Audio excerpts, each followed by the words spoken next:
तो आइए सुनते हैं आज की वीडियो में नॉवल हमजाद का एपिसोड नंबर 3। अभी सिर्फ 11 बजे थे और अरियाना 3 से पहले नहीं आती थी। कैसे कटे मजीद 3-4 घंटे। मैंने वक्त गुजारी के लिए कंप्यूटर खोल लिया और फिल्म देखने में महव हो गया। फिल्म खत्म हुई तो 2 बज चुके थे। मैंने कंप्यूटर बंद किया, वॉशरूम में गया, नहा धोकर जिस्म की हर जगह की सफाई करके हस्बे मामूल टी शर्ट और शॉर्ट्स पहनकर नीला नाइट बल्ब ऑन करके बिस्तर पर लेटकर अरियाना का इंतजार करने लगा। इंतजार करते करते नींद गुनूदगी की कैफियत में मुझे महसूस हुआ। नरम मुलायम सा रेशम मुझसे लिपटा हुआ है और अरियाना के बदन की मखसूस भीनी भीनी मगर तेज खुशबू मेरे चारों तरफ बिखरी है। तो आ गई तुम? मैंने पूछा।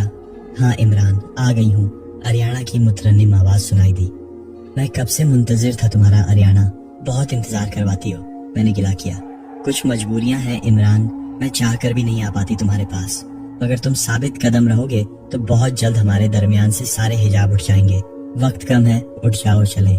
अरियाना ने वजाहत की। जाना जरूरी है? क्या यही बात नहीं हो सकती? मैंने पूछा।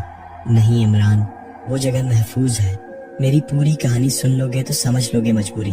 उठो चले। अरियाना गोया हुई और अपने हसीन सरापा के साथ मेरे सामने नमूदार हो गई। आज उसने खिलाफ मामूल रेशमी सा सियाह रंग का लिबास पहना हुआ था जिसमें कयामत ढा रही थी। तुम तो कत्ल करने के इरादे से आई हो अरियाना। इस लिबास में और इस हालत में सोचने समझने के काबिल कहाँ बचूंगा, मैंने शरारत से कहा। अरियाना के लब्बों पर मुस्कुराहट दौड़ गई। तुम्हें पसंद आया? अच्छा लगा मुझे, और मैं तुम्हारी हूँ इमरान। मेरी हर चीज तुम्हारी है, मेरे जिस्म और जान पर तुम्हारा ही हक है। अरियाना ने मुस्कुराते हुए कहा। तो दो ना हक, मैंने शरारती लहजे में कहा। इसके लिए तुम्हें जाप करना पड़ेगा और जाप से पहले मेरी दास्तान सुननी पड़ेगी, इसलिए उठ जाओ अब। अरियाना यह कहते हुए बिस्तर से उतर गई और मेरा हाथ थाम लिया। एक बार फिर वही हैरत अंगेज तजुर्बा, अपने जिस्म से बाहर आने का और दीवारों के आर पार देखने का। अरियाना के संग मेरा जिस्म लतीफ तैरता हुआ हवा में बुलंद हुआ और जल्द ही हम उसी जगह पहुंच गए जहां कल थे।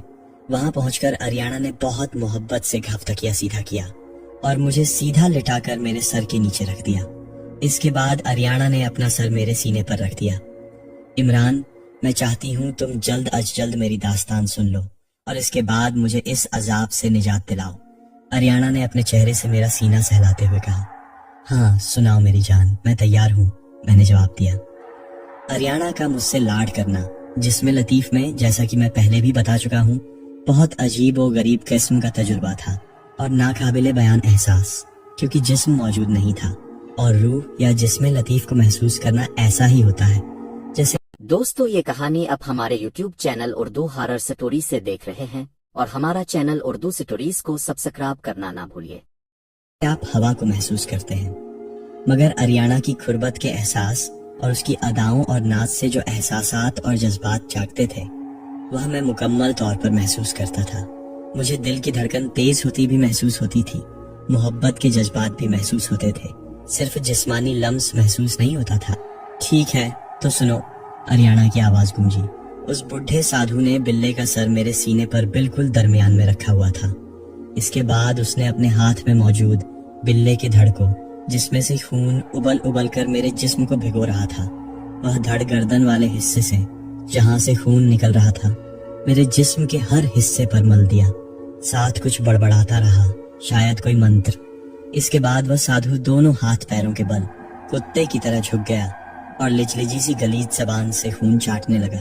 मुकम्मल खून चाटने के बाद उस साधु ने पिंजरा उठाया और उसमें से बिल्ली को बाहर निकाल लिया और अपना अंगूठा बिल्ली के माथे पर रखकर किसी मंत्र का जाप करने लगा। जैसे जैसे वह मंत्र पढ़ता जा रहा था उसके हाथों में मचलती हुई बिल्ली पुरसुकून होती जा रही थी। आखिरकार जैसे बिल्ली बेजान होकर मर गई या शायद बेहोश हो गई। अरियाना मेरी कैफियत से बेखबर अपनी दास्तान सुना रही थी और मेरे दिलो दिमाग में गुस्से, नफरत और इंतकाम का लावा भड़क रहा था, मगर अरियाना मेरी तरफ देखे बगैर मेरे सीने पर सर रखे दास्तान सुनाने में मग्न थी। इसके बाद उस साधु ने बिल्ली को मेरे बराबर लिटा दिया और वह छुरा उठा लिया जिससे उसने बिल्ले का सर काटा था। उस छुरे से उसने मेरे सीने के बिल्कुल बीच में बहुत जरा बराबर कट लगाया जिससे चंद कतरे खून निकला। उसने वो खून अपने उल्टे हाथ के अंगूठे पर लगाया और उसे बिल्ली के सीने पर लगा दिया। उसके बाद उसने बिल्ली के सीने पर वैसा ही कट लगाया और उसका निकलने वाला खून अपने सीधे हाथ के अंगूठे पर लगाकर मेरे सीने पर कट वाली जगह पर लगा दिया।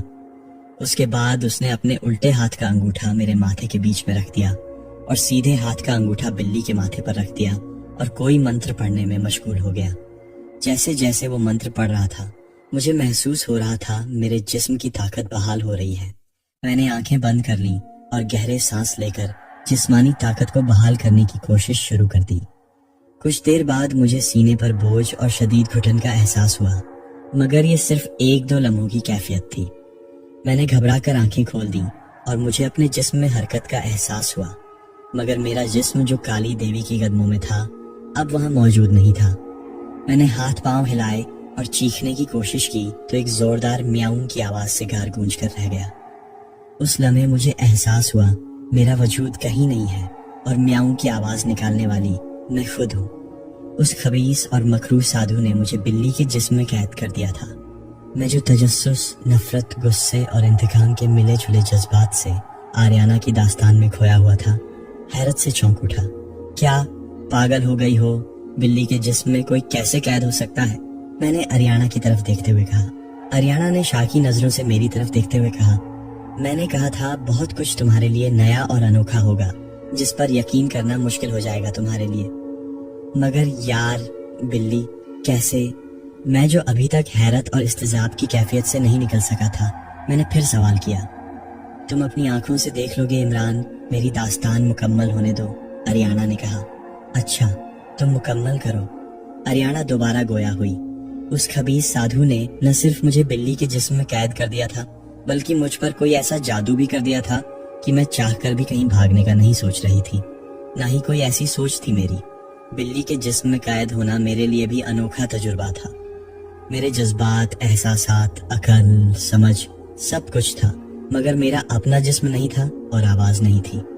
बस उसके बाद वो साधु उठा और पिंजरे का दरवाजा खोलकर उसने मुझे उसमें जाने का इशारा किया। मेरा जहन जैसे उसके कंट्रोल में था, मैं बगैर किसी मज़ाहमत के उस पिंजरे में दाखिल हो गई। मेरे पिंजरे में दाखिल होने के बाद साधु ने पिंजरे का दरवाजा बंद किया और पिंजरे को काली माई के कदमों में रख दिया। इसके बाद साधु गुफा के एक कोने की तरफ बढ़ा और उसने पत्थर के एक बड़े से प्याले में मौजूद किसी मशरूब को मुंह लगाकर पिया और पत्थर ही के तराशे हुए अपने तख्त पर जाकर लेट गया। कुछ देर में उसके खर्राटों की आवाज गुफा में गूंजने लगी। कुछ देर में मुझे प्यास महसूस हुई। मैंने काफी देर बर्दाश्त किया, मगर प्यास बढ़ती गई। तंग आकर मैंने जोर जोर से आवाजें निकालना शुरू की और पिंजरे में उछलना कूदना शुरू कर दिया। मेरी आवाजें और शोर शराबा गुफा में गूंजता रहा, मगर उस बूढ़े की नींद न टूटी। बाद में मुझे मालूम हुआ कि वह मशरूब ताकत के साथ नशा आवर भी है, जो वाहिद गलीजा थी उस बूढ़े साधु की, जिसे पीकर कई घंटों तक वह अंता गफील हो जाता था। मैं बहुत देर इंतजार करती रही कि बूढ़ा साधु उठे तो प्यास का इजहार करूं, मगर बेसूद उस बूढ़े की आंख नहीं खुली। थक हार कर मैं भी नींद की आगोश में उतरती चली गई। मेरी आंख खुली तो दिन का उजाला फैल चुका था और गुफा के दहाने से हल्की रोशनी अंदर आ रही थी, मगर बूढ़ा साधु मुझे नजर नहीं आया। मैं बेचैनी से पिंजरे में घूमने लगी। वह बहुत मुख्तसर सा पिंजरा था, जिसमें सही तरह चला फिरा भी नहीं जा सकता था। कुछ देर में साधु गुफा के दहाने से अंदर दाखिल होता दिखाई दिया। उसके हाथ में जड़ी बूटियां और अजीब सी घास नुमा चीज थी, जो उसने एक तरफ बनी हुई जगह पर रख दी। इसके बाद उसने मेरी तरफ देखा और मुझसे मुखातिब हुआ। उठ गई है तो सुंदरी, मुझे इल्म है तुझे भूख प्यास लगी होगी, कुछ देर सब्र कर ले। मैंने उससे शिकवा करना चाहा, मगर म्याऊं म्याऊं की बेमानी आवाजों के सिवा मेरे हलक से कुछ न निकल सका।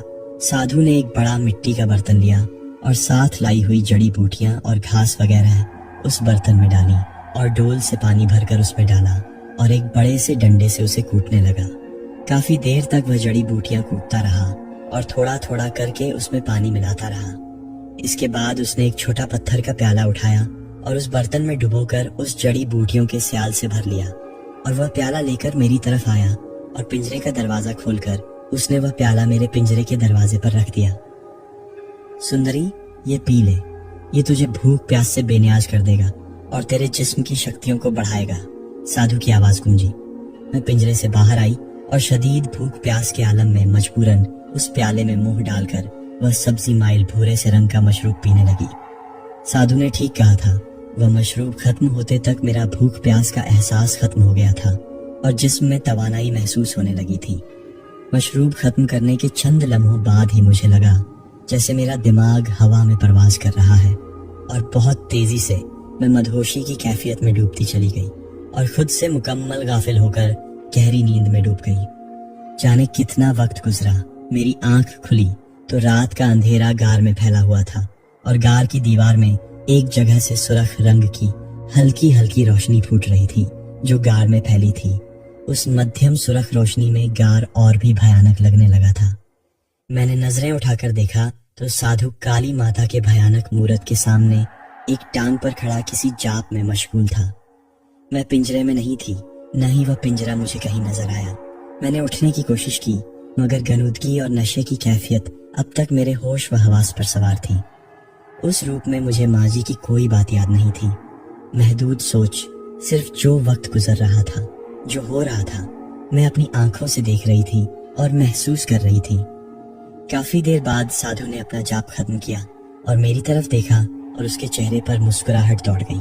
मगर मुझसे मुखातिब हुए बिना साधु चलता हुआ एक कोने की तरफ बढ़ा और गार की दीवार में उभरे किसी पत्थर को दबाया तो वहां दीवार सरक कर एक दरवाजा नमूदार हो गया और साधु इस दरवाजे से अंदर दाखिल हो गया।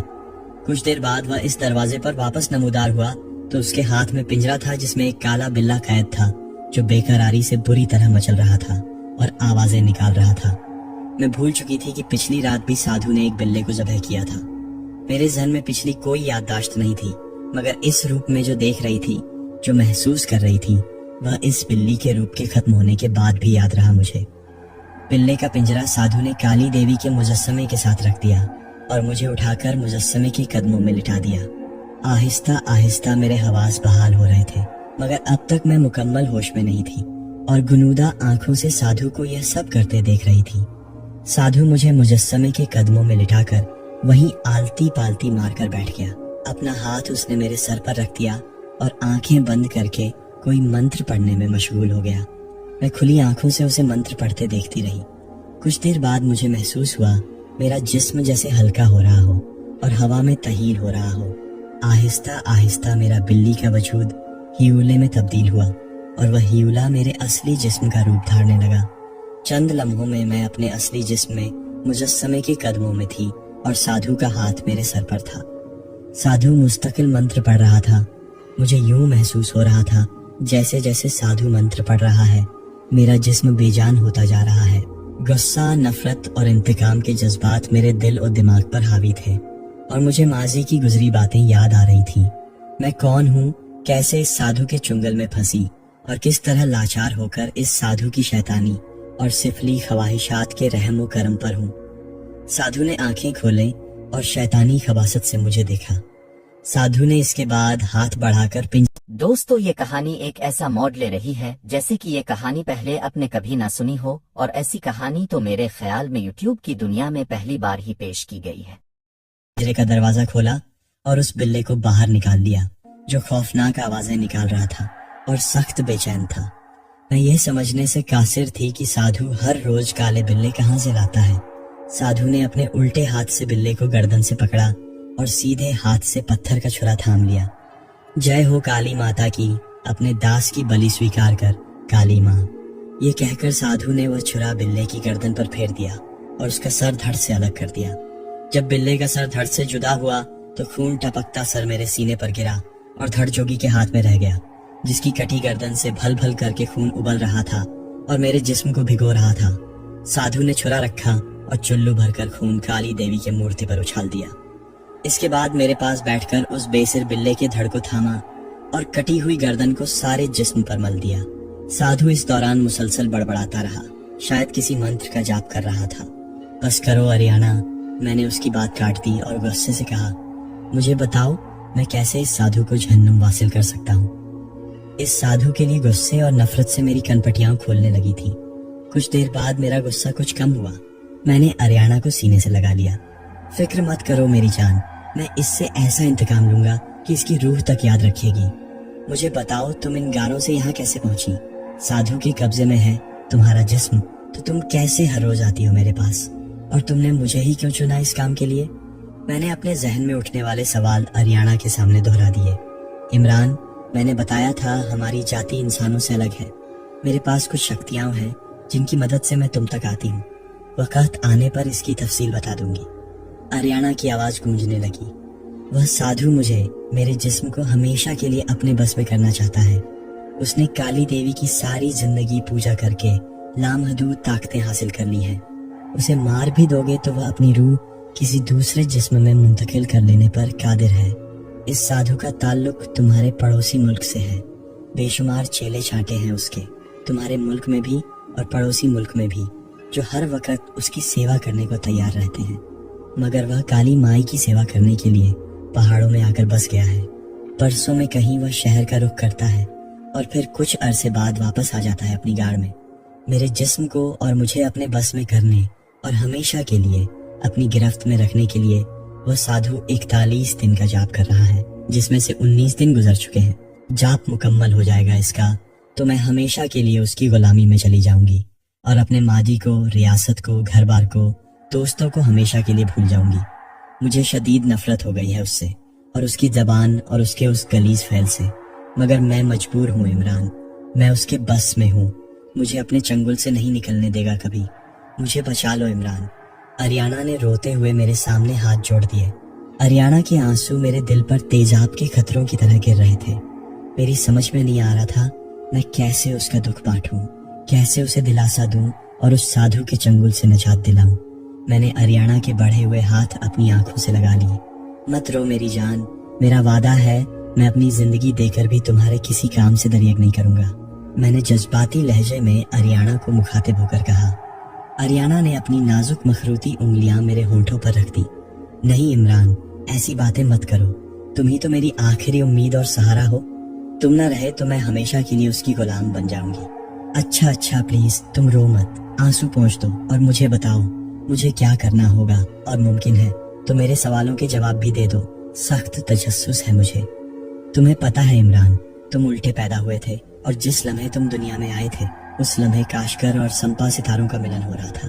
ऐसा वाकया हजारों सालों में पेश आता है। ऐन उस लम्हे दुनिया में सिर्फ चंद बच्चे उल्टे पैदा हुए थे, जिनमें से तुम एक हो।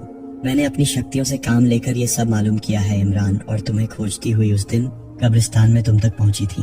अरियाना ने अजीबो गरीब इंकिशाफात किए। ये उल्टा पैदा होने का क्या मतलब है यार?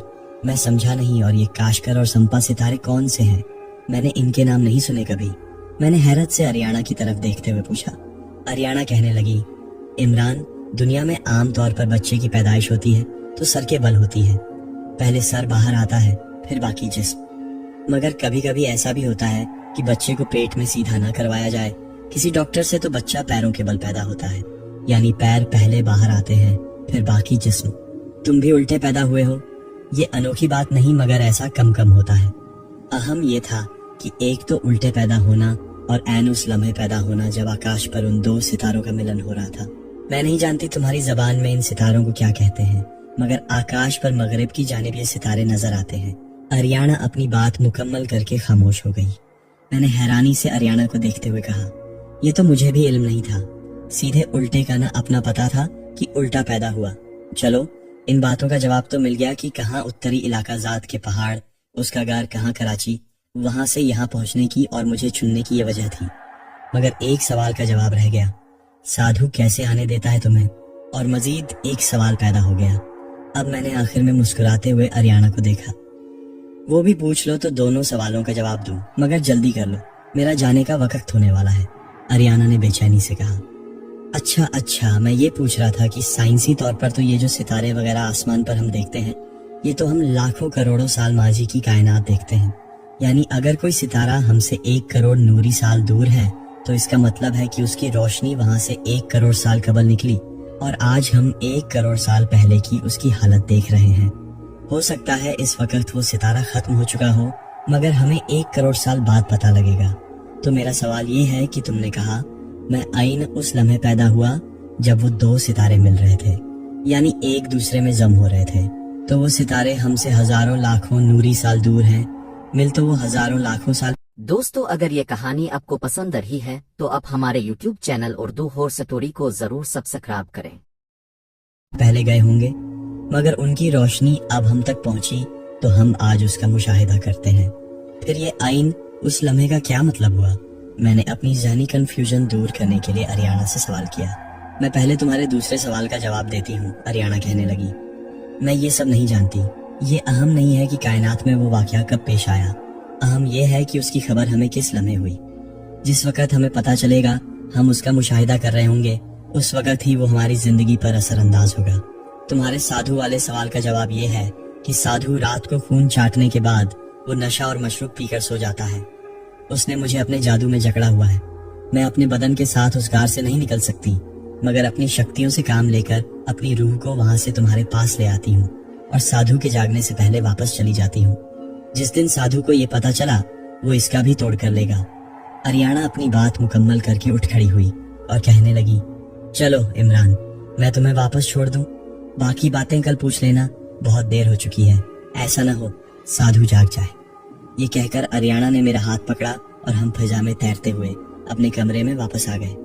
कमरे में वापस आकर अरियाना ने वही अमल दोहराया और मैं अपने जिस्म में वापस आ गया। मेरा वजूद जैसे हवाओं में प्रवास कर रहा था और मैं खुद को दुनिया का खुशकिस्मत तरीन मर्द तसव्वुर कर रहा था जिससे अरियाना मोहब्बत करती है। ये एहसास बहुत अनोखा और नया था मेरे लिए। मैं शिद्दत से उसकी मोहब्बत में गिरफ्तार हो चुका था। कुछ देर बाद उसकी सरगोशी गूंजी, अलविदा इमरान मेरी जान, कल मिलेंगे। मैं उसकी आवाज सुनकर वापस हवास की दुनिया में लौट आया। अरियाना जा चुकी थी, मगर बेशुमार सवालात मेरे जहन के दरीचों पर दस्तक दे रहे थे। मैं कैसे अरियाना को साधु के चंगुल से नजात दिलवाऊं? कैसे खुद को इतना ताकतवर करूं कि साधु के मुकाबले आ सकूं और उसे फना कर सकूं? कैसे अरियाना को हमेशा के लिए हासिल कर लूं? यह और इन जैसी बेशुमार बातें सोचता हुआ मैं नींद की वादियों में उतरता चला गया।